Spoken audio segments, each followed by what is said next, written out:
Hello, hello, hello! So nakita ninyo ang aking little teacup at sa hapon na ito, ang kasama natin ay isa ng ka-senior ninyo. Pero siya na lang ang mag-age reveal sa inyo.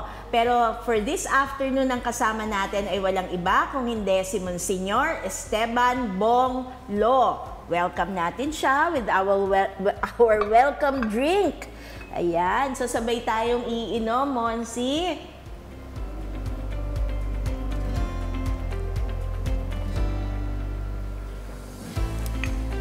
Let us praise the Lord. Hallelujah. Thanks. Ayan, for this month, talaga naman na kaisa tayong lahat na nagdiriwang kasama ng Inang Simbahan. Kasi ngayon, ang unang Lunes ay October 7. At ang ating tema ay Walking with Jesus and Mary. So yan ang magiging serye at yan ang magiging pagdaloy ng ating pagkukwentuhan kasama si Monsignor Bong.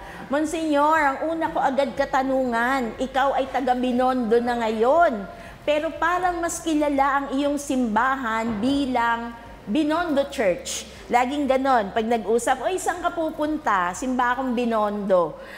Pero pakilala mo nga sa amin yung formal na pangalan ng iyong parokya ngayon.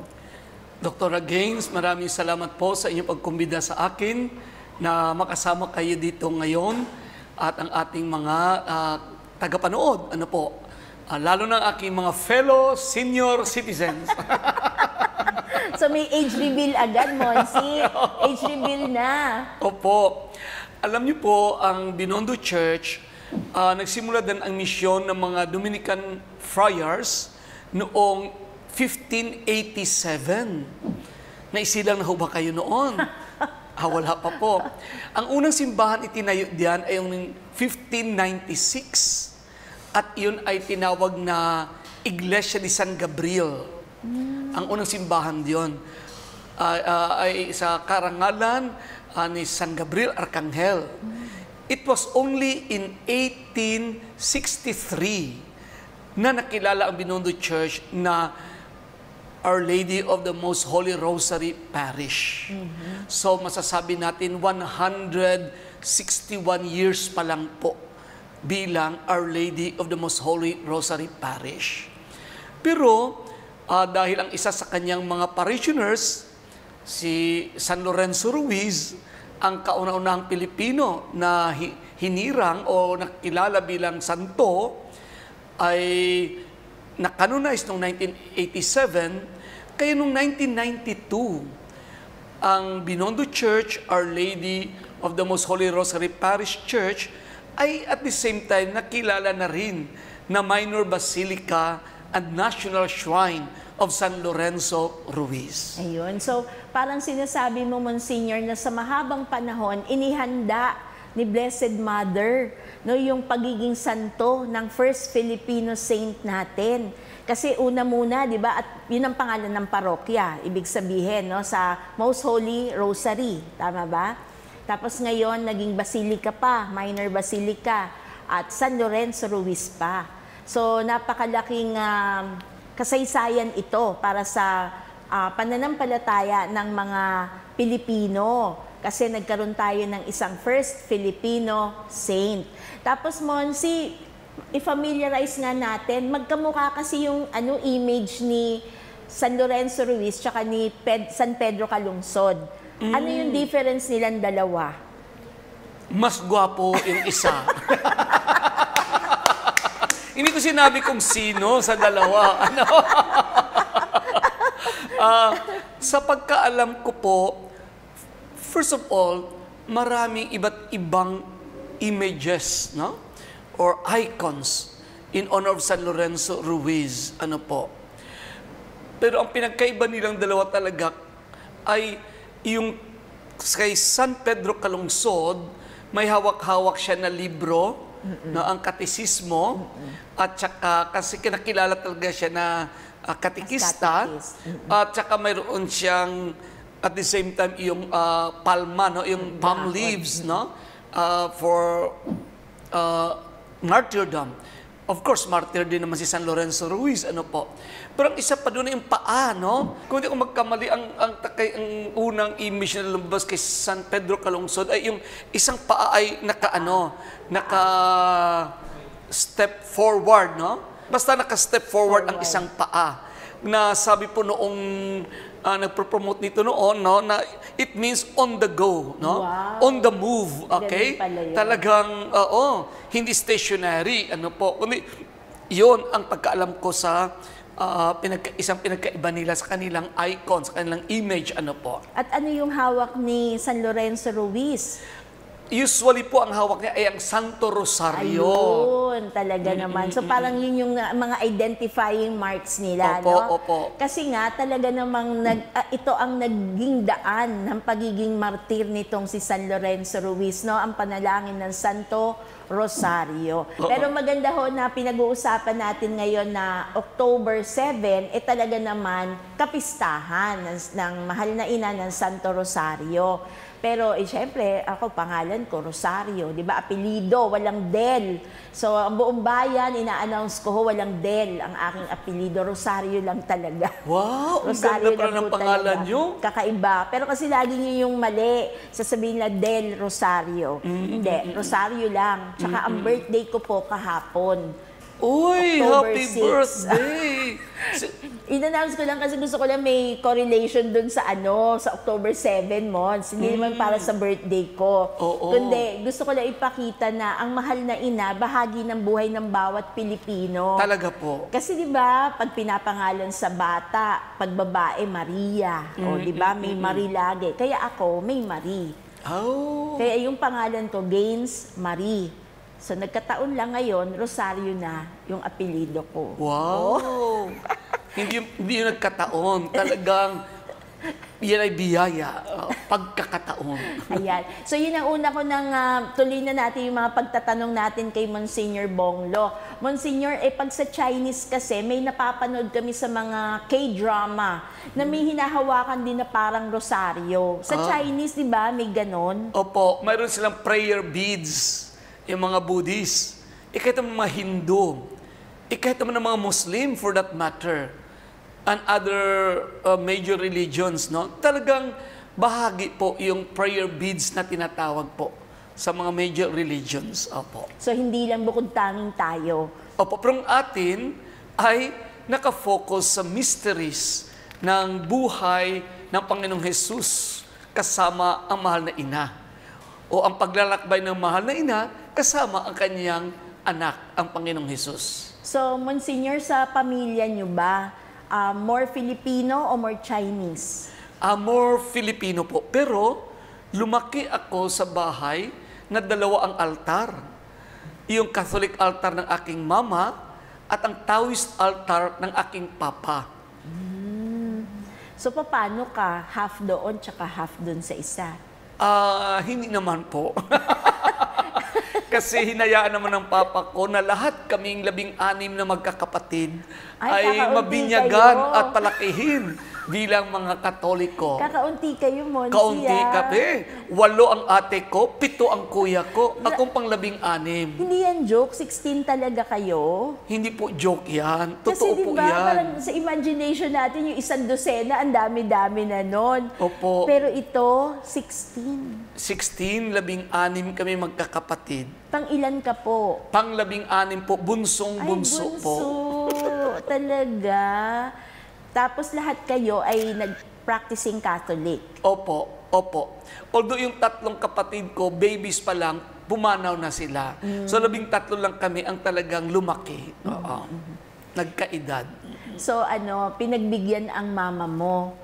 Opo, opo. 'Di ba? Kasi bigayan 'yun, nagre-respect sila sa isa't isa. So it follows, Catholic na yung naging practice ninyo sa inyong tahanan. Opo. So out of respect, yung altar naman ng papa ninyo. Opo. Araw-araw nakikita ko si mama nagdadasal, especially using yung maliit na booklet, yung Lord of Pardon. No? At si papa ko naman nakikita ko araw-araw, nagdadasal din na may incense sticks pa. Oo. So prayerful sila pareho. Ay, very prayerful po ang mga magulang ko po. So buhay pa po ba ang ninong at ninang mo? Ninong at ninang ko? Wala na po. Oo, wala na po. Kasi senior citizen na po. Kung buhay pa po ang ninong at ninang ko. Kasi maganda kong tanong po na follow-up ay kung nakita ka ba nila na naging pare? Ay, upo. Talaga? Nakita po nila ako naging pare. So, Umattend po sila sa aking ordination. Ang saya-saya po, nung mga ninong at ninang na yan. Siyempre. Kasi namunga yung kanilang pagiging godparent. Opo. Kasi, Monsi, anyayahan mo yung lolos and lolas. Kasi pag minsan nagpapabinyag, sino-sino lang kinukuhang ninong at ninang Oo nga po, mga kapatid, no? Lola, lolo, ate, kuya, tatay, nanay. Dapat po ang kukunin natin na maging ninong, maging ninang ng ating anak ay iyong alam natin na mumuhay bilang mabuting Katoliko at magiging mabuting gabay sa at kanilang mga inaanak. Huwag natin piliin yung porke barkada o porke may posisyon sa gobyerno o porke mayaman o porke celebrity, no? O siguro pwede nyo sila kunin pandagdag. Pero yung talagang ang basic na ninong at ninang ay yung nagsusumikap na mamuhay na may pananampalataya, pag-asa at pag-ibig at nagdarasal especially ng Santo Rosario. Ayun. Kasi 'di ba, Monsignor, minsan pag makita natin mga babies na binibinyagan, 'di ba? More of material things na kasi Pero kunyari katulad yan yung rosaryo, 'di ba? Maganda rin yan na sa binyag pa lang, meron ng Santo Rosario yung baby. No? Kaya hindi nila ako kuning ninang kasi alam na nila ang gift ko automatic sa baby. Para sa akin, katwiran ko kasi, Mons, pag lumalaki siya, kasabay niya, alam niya agad na meron ng sense of yung praying the rosary. Kasi I guess as a ninang, kasi hindi ako mami, as a ninang, di ba, parang contribution ko yun sa paglaki ng bata. Lumaki ako na nagdarasal kami ng Santo Rosario ng mga magkakapatid. Wow. Well, hindi naman kami nandoon lahat ng 13 kasi siyempre, iba-ibang edad namin. So, yung iba may asawa na, ang iba nag-aral sa ibang lugar, ang iba nagtrabaho sa ibang lugar. Pero ang nandoon sa loob ng bahay, gabi-gabi kami nagro-rosary. So, malaking bagay yon. Tapos, Monsi, di ba parang yung chain kasi ng rosary, di ba? Parang pilgrims yan, magkakarugtong. So, kayo rin sa family ganon. So, anywhere you are, alam ninyo sa isa't isa that you are praying for each other. Amen. Ayan. So, meron ako dito na quotation o writing galing kay Saint Louis de Montfort. Ang sabi niya, there's a comparison between the rosary and the human person. Ang sabi po niya, the human person has both soul and body. So does the Holy Rosary. The body of the rosary is made up of the vocal prayers. The soul of the rosary is the contemplation of the mysteries of the rosary. So if prayed and contemplated, the rosary is a prayer of monumental importance and strength. So, Monsi, totoo rin ba na yung rosaryo ay magandang effective daw na weapon against the evil one? Lahat ng dasal at lalo na ang Santo Rosario ay talagang effective weapon laban sa pwersa ng kadiliman. Kasi nga po, dito natin, dito tayo kumakapit. Habang hinahawakan natin ang Santo Rosario, kumakapit din tayo sa Panginoong Hesus kasama ang mahal na ina na Birhing Maria. So, Monsi, yung bokasyon mo ba, kailan nagsimula? Ay, Kailan ka bata naging pa lang ako. conscious? Bata pa lang ako. Siguro, palagay natin, mga 6 years old ako, 7 years old. Alaala ko po, pag naglalaro kami ng mga kapitbahay ko, kapitbahay namin, kung minsan nagpari-parian ako. Talaga? Siyempre, iba't ibang klase, may baril-barilan, may bahay-bahayan, may tagu-taguan, may jolens, may patintero, iba-iba. Pero there were also occasions na nagpari-parian ako, no? Kinuha ko yung puting kumot. At yun ang aking ginawang sutana, no? Tapos yung Marie Biscuit, akala ko yung bilog. pangalan mo, Opo. galing sa Marie Biscuit. Correct. Yung Marie Biscuit, yun ang aking osya. Saka siyempre, yung Pepsi, no? Yun ang aking alak. At alam mo ba, alala ko pa. Nung nagbisa-misa ako, nagpari-parian ako, may collection pa! sa mga kaibigan ko. O siyempre, ang hinulog nila, mga candies nila, no? Kakaiba ka, Monsignor. Kakaiba ka talaga. O siyempre, may collection, siyempre. Ang bata-bata mo pa nun. Hati-hati naman kayo pagkatapos na ako.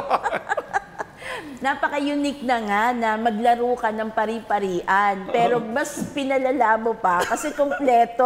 Kompleto. Meron talagang collection box talaga. So, ibig sabihin po, sa batang gulang mo pa lang, nagsisimba ka na talaga. Talagang kasama ka na talaga sa loob ng simbahan kasi doon mo nakita yun eh. Kaya kahit sa laro pa lang, na-project mo na talaga. Tapos, kailan mo sinabi sa magulang mo na magpapari ka talaga? Nung elementary pa lang po ako, na-mention ko na po. Pero siyempre, kung minsan iba din ang naiisip mo kasi nga marami kami magkakapatid. So depende po kung sino ang flavor of the month or flavor of the year na kapatid, di ba? So minsan gusto ko maging engineer kasi isang kapatid ko engineer. Ang dami mong role models. Oo, maraming role models. Minsan gusto ko naman maging teacher kasi isang kapatid ko teacher. So depende kung sino ang flavor of the month. Pero mayroon akong isang kapatid na pumasok sa seminaryo. So, at hindi niya natapos. At nalaala ko, mga grade 6 yata ako, first year high school, sinabi ko, sinimulan niya, tatapusin ko. Wow! Parang sine, no? Pero totoo yun. Totoo yun. Sinabi ko yun. Oh. So, hindi ka nahirapan magpaalam kasi meron na palang nauna. Opo. Tsaka sa dami namin, ano? Panglabing-anim na ako. Parang hindi ka kabawasan. Parang hindi ka bawasan. At para ba, bahala siya sa buhay niya. Pero sa totoo lang, sinabi ng papa ko na ayaw niya. Kasi hindi naman katoliko papa ko, di ba? Taoist, no? Chinese siya. Gusto niya siyempre mag-asawa ang bawat anak. Eh, alam niya, bilang pare, hindi ako mag-aasawa. So, sinabi niya naman talaga na ayaw niya. Pero, malaya ako. So, hindi... Thank you, Papa. So, hindi naging sagabal yun. Opo, Na-mention opo. lang naman niya kung Opo. pagbibigyan siya. Pero, so, tuloy-tuloy talaga. Opo. So, diretso ka na po? Nag-minor seminary ka ba, Monsi? Pagkatapos ako magtapos ng grade 6, no, elementary, gusto ko na sana pumasok ng minor seminary sa Bacolod, Sacred Heart Seminary. Kaso, wala na silang first year high school at second year high school that time.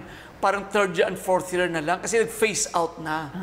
So, nagsimula na mag-phase out. So, hindi ako nakapasok. So, nag-antay ako makatapos ako ng high school, tsaka ako nakapasok ng Bacolod Sacred Heart Seminary. Ayun. So, nung inip na inip ka na nun, gustong-gusto mo na. So, yung high school, hindi mo na masyado in-enjoy. Hindi naman po sa totoo lang. Na-enjoy kong high school life. Hindi naman po inip na inip, no? Enjoy naman po sa high school life ko with my classmates. So, nakatikim ka ng mga JS prom, mga Oo. ganon. JS prom, may military prom pa. Tapos yung graduation party namin, ano? Uso nun ang disco, hindi ba? Oo. So, na-enjoy mo din yon. More or less. So, hindi ka pa na inosente sa bagay na yon. Pero pumasok ako sa seminaryo na never been kissed, never been touched Oh, talaga. so it means hindi ka nagka-girlfriend, Monsi? Hindi. Nung Nagkaroon high ng school? crush. Crush lang. Nagkaroon ng crush, toksuhan, konting-konting flirt. Pero hindi talaga nagkaroon ng Pero nobya ibig kasi sabihin- maliwanag magpapari ako. So, iniwasan mo na talaga kasi clear-cut na sa'yo na hindi ito ang buhay ko. Ang sa gusto ko tingin yung ko, magpare. oo, sa tingin ko po, oo. So, matibay-tibay ka, Monsi, ha? Dahil sa biyaya ng Panginoong Diyos. So, talagang pagka titingnan yung buhay mo, Monsi, ang bukasyon talaga ay regalo ng Diyos. Talaga po, kung sa bagay, everything is grace. Everything good is blessing. So, Monsi, gusto mo bang i-address ang lolos and lolas natin na minsan kumukontra? Minsan sasabihin sa mga apo, ang gwapo-gwapo mo. Nakaka-insulto naman kayo. Minsan ganun eh. Oo nga minsan daw. ganun. Okay, sasabihin, ang tali-talino mo. Minsan ganun. Kaya, anyayahan nga ang lolos and lolas, titos and titas. Oo, hindi naman po tama yan. Sabihin nyo, ikaw, matalino ka, mag-abogado ka.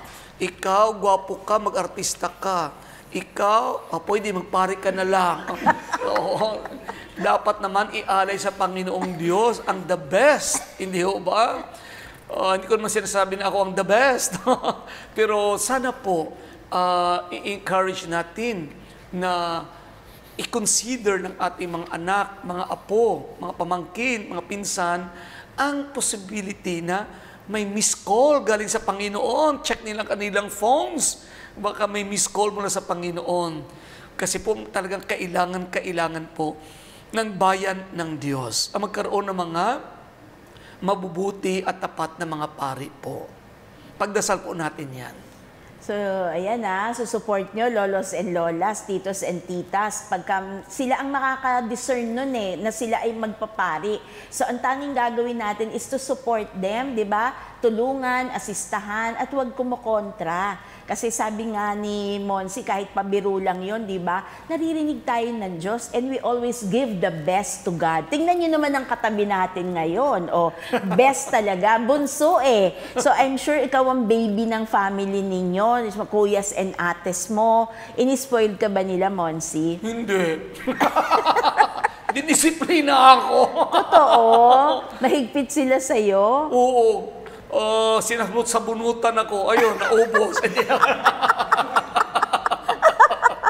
Hindi naman. So, malaki ba ang agwat mo sa kanila, Monsi, sa mga kuyas and ates? Yung sinundan Ayun, sa mo? pinakaate ko, ang agwat namin almost 24 years. Oh, ang laki. Oo. Kinasal siya, hindi pa ako pinanganak. Ah, talaga? Oo, buntis ang mama ko sa akin. Dala-dala ko ng mama ko nung kinasal ang ate ko. Kaya ang distance ko lang doon ang agwat ko lang doon sa anak niya, pamangkin ko, hindi nag-1 taon. Talaga? Pero yung number 15, at kapatid ko at ako, no, ang agwat namin mga 2 years po. Ang cute niyo, Monsi, no? Ang mga bilangan mo, 1, 2, 15, may number, para may class number yung magkakapatid, di ba? Pero sa Chinese, ganyan naman eh. So, ang kuya di, tuahya or ahya, ang second brother dihiya, ang pangatlong brother sahya, ganun din sa kapatid na babae. Ang panganay na babae, atsi, pangalawang babae, ditsi, ang pangatlo, sachi. So, talagang bilang po, para maliwanag talaga pang ilan. Oo, ganun pala yun. Kaya lang sa inyo, nahirapan kasi hanggang 16 eh. So, normally hanggang 4 lang, di ba? 5, 6, pero sa iyo hanggang 16. Yung sangko ba, kasali yun? Oo. Kasali yun? Opo. Okay. Sige. So, ang daming kakaiba kasi Filipino and Chinese. Opo. So, yung lolos and lolas mo po, pareho mo po bang nakilala? Mother side and father side? Hindi po, masaklap nga po. Kasi hindi ko nakita ang aking mga lolo at lola. Kasi sa mother side ko, dalaga pa lang mama ko, pumanaw na ang kanyang mga magulang. Tapos ang papa ko naman, ang laki ng agwat ng edad ng parents ko.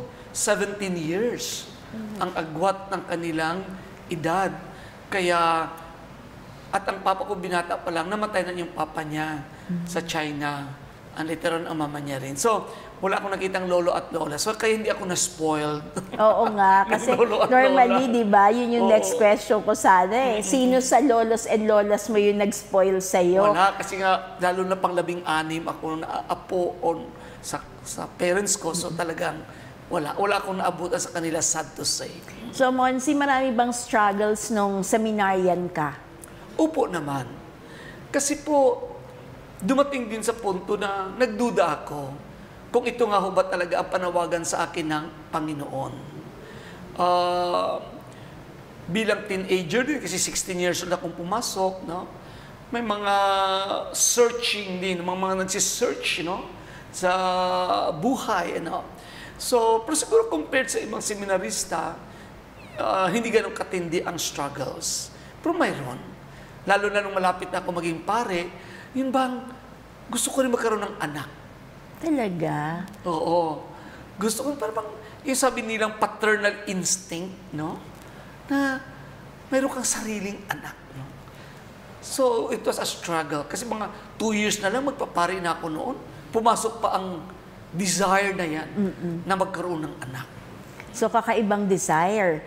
At sana, Monsi, maanyayahan kita sa susunod na Lunes para ma-discuss natin yan. Yung struggle dun mismo sa loob ng seminary life. Pero ngayon pa lang, kasi kilala ka naman ng karamihan na si Monsignor Bonglo ay matagal na naging rektor ng Lorenzo Mission Institute. So, palagay ko, that is a fulfillment of that desire. Kasi as a father rector, ikaw ang tatay para sa mga nagseseminaryan, Monsi. Tama po. At ang hirap para maging tatay, ano? Gusto mo yun sabihin ng Diyos. Di ba gusto mo yun? Di ba nag-struggle ka? Oo, tama. Kaya sabi nila, be careful what you pray for. Correct. At mahaba-habang panahon yon na ikaw ay naging rektor ng LMI. 12 years. 12 years. And out of the 12 years, Monsi, ilan ang naging pare during your term? Kailangan bilangin ko yan. Hindi ko na bilang yan, sa totoo lang. Oo. Pero marami-rami yun. Marami-rami din naman po. Isang sample lang, sino yung una na under your care ay naging pare? Kasi bago ako naging rector, naging muna ako, prefect of seminarians or dean of seminarians, no? Then later on naging rector ako. But as rector in 2000, no? Masabi natin na, or rather before ako naging rector, as prefect of dean of seminarians, ang mga naging pare si Father Peterson King, si Father Alex Abiera, si Monsignor Noli Ke, no? Yan ang mga first. Sila ni Father Bert Fabilio at si Father William Tan. So sila ay nakailang years na po ng priesthood? Aba, si Father Pete at si Father Alex ay 1997 nung Dean of Seminarians ako. So, 97 at ngayon ay 2004, that would be 27 years, I guess. Wow. No? 27 years, I guess. Let us praise the Lord. So nakikita ho ninyo, no, sa tulong ng panalangin, mabisang panalangin, at maraming intercessor sa buhay, sa likod ng isang pare. So nakakatuwa yung desire na yon. Kasi syempre desire ko din yun, no, how it is to be a mother. So ikaw, dumating pala yun sa stage na yun sa life mo, pero nasa seminaryo ka na. 2 years na lang, nagkaroon pa ng ganong desire. So, lolos and lolas, ang punto ko lang dito, yung desire lang. Hindi na pagbigyan ng Diyos. Pero kayo, kaya ang title nyo, Lolo and Lola, kasi meron kayong naging anak na nagkaanak. Nagkaroon kayo ng apo. Ibig sabihin, God granted the desire of your heart. Pero sa story ni Monsignor Bonglo, nakita natin na naging tatay din siya sa pamamagitan ng pagiging Father Rector at pagiging Dean of Seminarians para dun sa mga pare na kanyang in-enumerate. Sila ay ilan lang dun sa mga napagkwentuhan natin kasi kulang na ang oras natin. Kaya ngayon, liligawan natin si Monsignor Bong. Monsignor Bonglo, balik ka sa Monday para magkwentuhan pa rin tayo kasama ng lolos and lolas natin. Basta may tsaa muli, ha? Opo, masarap na tsaa. Pero hindi natin papakawalan si Monsignor Bonglo na hindi tayo ililid sa ating panalangin for this afternoon. In the name of the Father, and of the Son, and of the Holy Spirit, Amen. Dear Queen of the Holy Rosary, we gather as one people who celebrate a battle fought and won, a vow made and fulfilled, a time remembered and kept alive, love received and returned, your patronage sought and thanked for, God praised, God adored. Mahal naming Ina, as our lips move in whispered prayers, our hands over beads, our knees bend, our eyes look up to you. We plead for your mercy, your grace, your love. Amen. Our Lady of the Most Holy Rosary, pray for us. in the name of the Father, and of the Son, and of the Holy Spirit. Amen. Let us praise the Lord. And give Him thanks. So, wag kayong mag-a-absent sa susunod na Lunes kasi kukumpletohin ni Monsignor Bong Lo ang kanyang kwento. We'll see you again next Monday. Bye-bye!